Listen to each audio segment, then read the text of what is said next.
as always, I'd like to thank our fan base. I thought the dog walk was tremendous, great atmosphere. I thought our fans were really into the game early, especially had an effect on the Tennessee offense where we were able to get some 3 and outs, get some things going there and get the ball to our offense. Proud of the guys today, the way they competed. Had some adversity, had some plays we missed that I thought we should have hit. Gave up a couple plays defensively that we had some busts on, but when the things mattered most, like coming out the second half, we wanted to set the tempo. I thought the offense had a really good drive, and then when we had to have a drive in the second half, they came up with a big drive. I thought Brian Herrion produced a lot of juice for us, a lot of energy. We have to improve. We've got to get better. A lot of things we can work on to get better, and we're going to continue to do that. I thought our team worked really hard last week, and we improved in some areas. We got to continue to do that. With that, I'll open it up. You got to be improved, Kirby, with the proud of the defense way to snap back against the run today. Just 66 yards you gave up in it. So. Yeah, when we played it right, we had success. We had some runs come out on us that weren't lined up right. We just got to execute at a higher clip. And am I happy with the totality, with the numbers? Yeah, but the result's that's not what's important. I think everybody looks at the result. The result is 66 yards. I'm looking at it as this guy didn't line up right, this guy didn't play with the right technique, and we gave up a 9-yard run. Well, if you can improve that, then you go up 54, you give up 55, and it changes. So we got to continue to improve, but I am proud of the toughness and striking and the ability to hold the run within reason. This game went a little differently as far as your quarterbacks went, with them kind of coming in and out a little bit more. How would you assess the way they played today? I thought both guys did some good things. I think Justin provided us a spark that we needed at times, and he's a very diligent worker. He's been meeting extra. He's coming in to learn things and pick them up, and he gives us an asset to the offense that sometimes provides us a spark we may need. I thought Jake did a great job commanding the offense, understanding where to go with the ball. If we don't give up pressure on some of those third downs, we probably even hit even bigger plays, because there were some plays out there that we left hanging that a couple of them he didn't have a chance because of the pressure in the pocket. So we got to do a better job protecting him. But I was pleased with both those guys playing. They're good football players. Was it the plan, Coach, to get him in for one snap? I know you said in the past his nerves are a little high when he first comes in. Was it the plan to get him in for one snap, get him back out? The plan is, there's no plan. Next question. You got a little chippy and sloppy in the third quarter. What's your description of how your team handled that whole?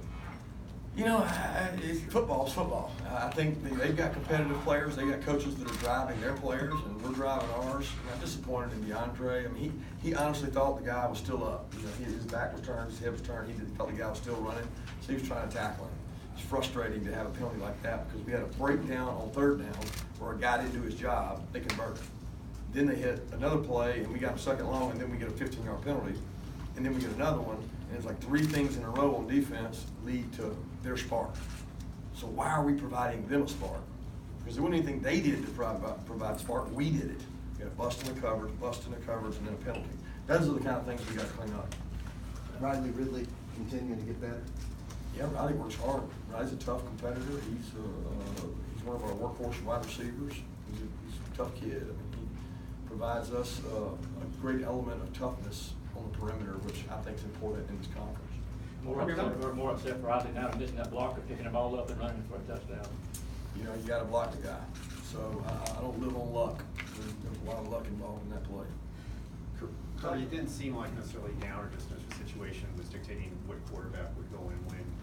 Could you say what factors there were when was going in, particularly when you were rotating every other play there in the second half? Not really anything, just what plays we thought were good, what we wanted to run.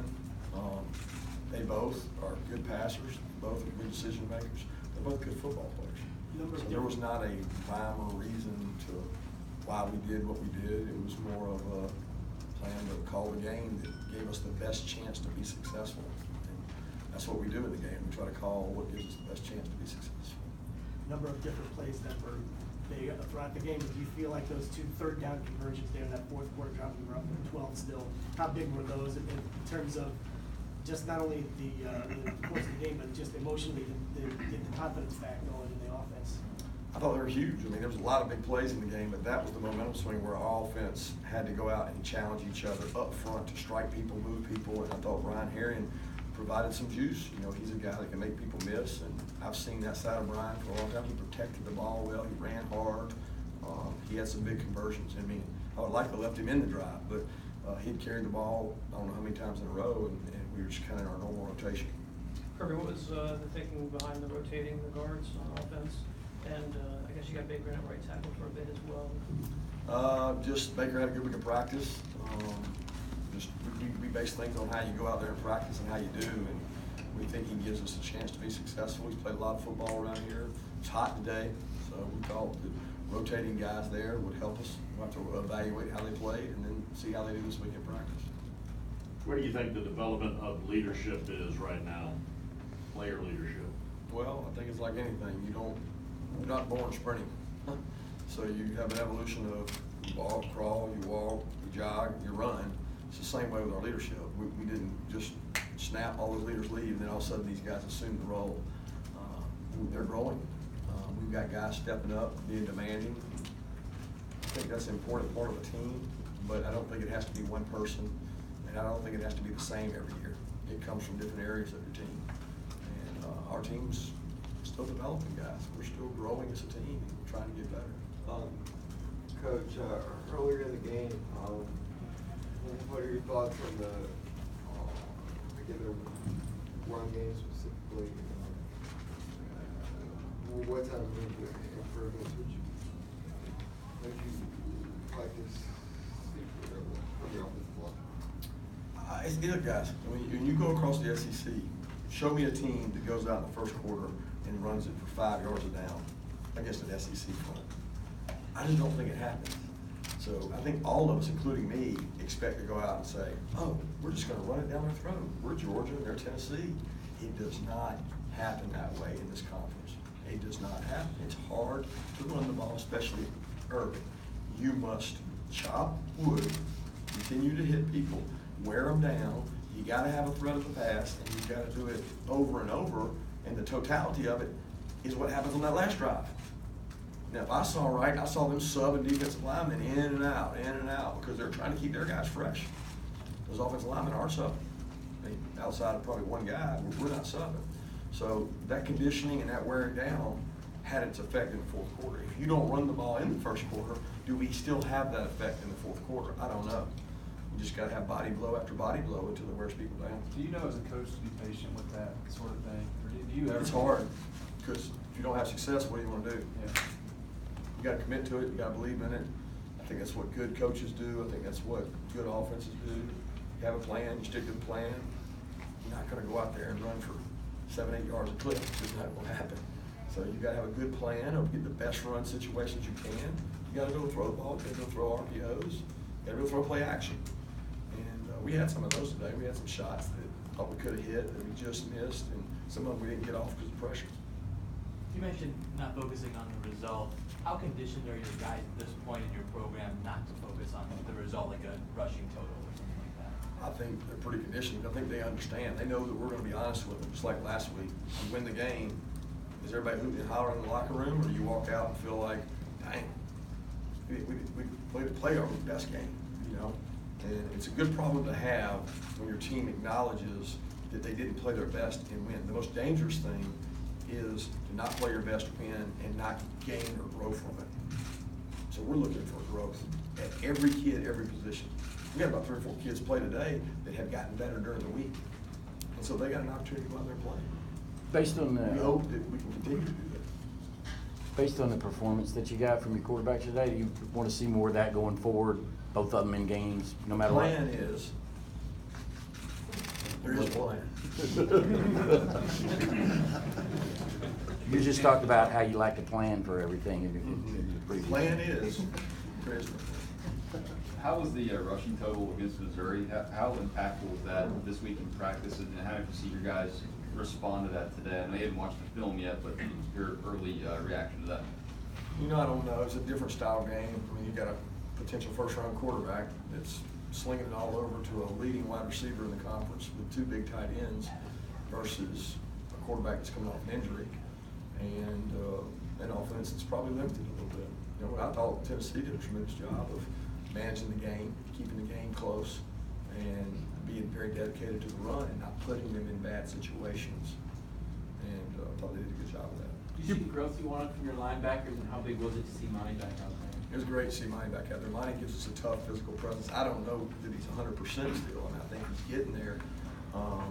But it's hard to say that I see the growth because I don't, I want to watch the game and see. I thought they played hard. I think they're getting better. We still had some rust defensively that probably gave them some play, though. A lot of your players were very complimentary of Tennessee and how physical of a football team that they were. I mean, knowing Jeremy like you do and there being some intersection there, is that something you really just come into this game expecting kind of all week long? Absolutely. It'll be that way as long as he's there and I'm here.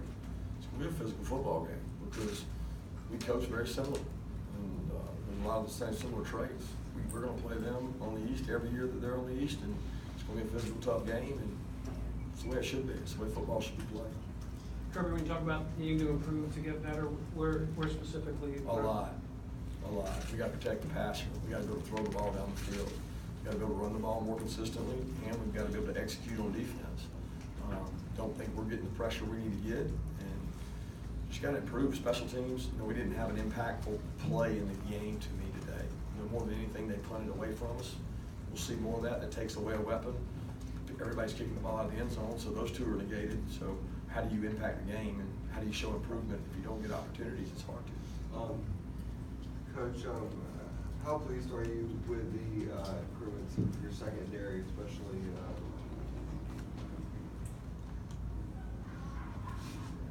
how you got consistency that is shown by Thunder? I'm proud of the competition in the secondary, the way the guys compete and practice. They're getting better each and every week. We got to continue to grow. I don't know. You tell me. I didn't think we got tested a lot in the secondary out there today. I didn't think it was like they were playing the game to keep the game close. They didn't take a whole lot of shots. But we continue to get better. Richard practices hard. Richard's got a chance to be a good player. He's fast.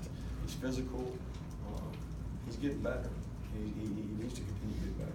Couple of drop passes today, Kirby, that were huge drop passes, meaning a couple of folks watching Godwin specifically. What'd you say at the start? A couple of drop passes, Godwin specifically.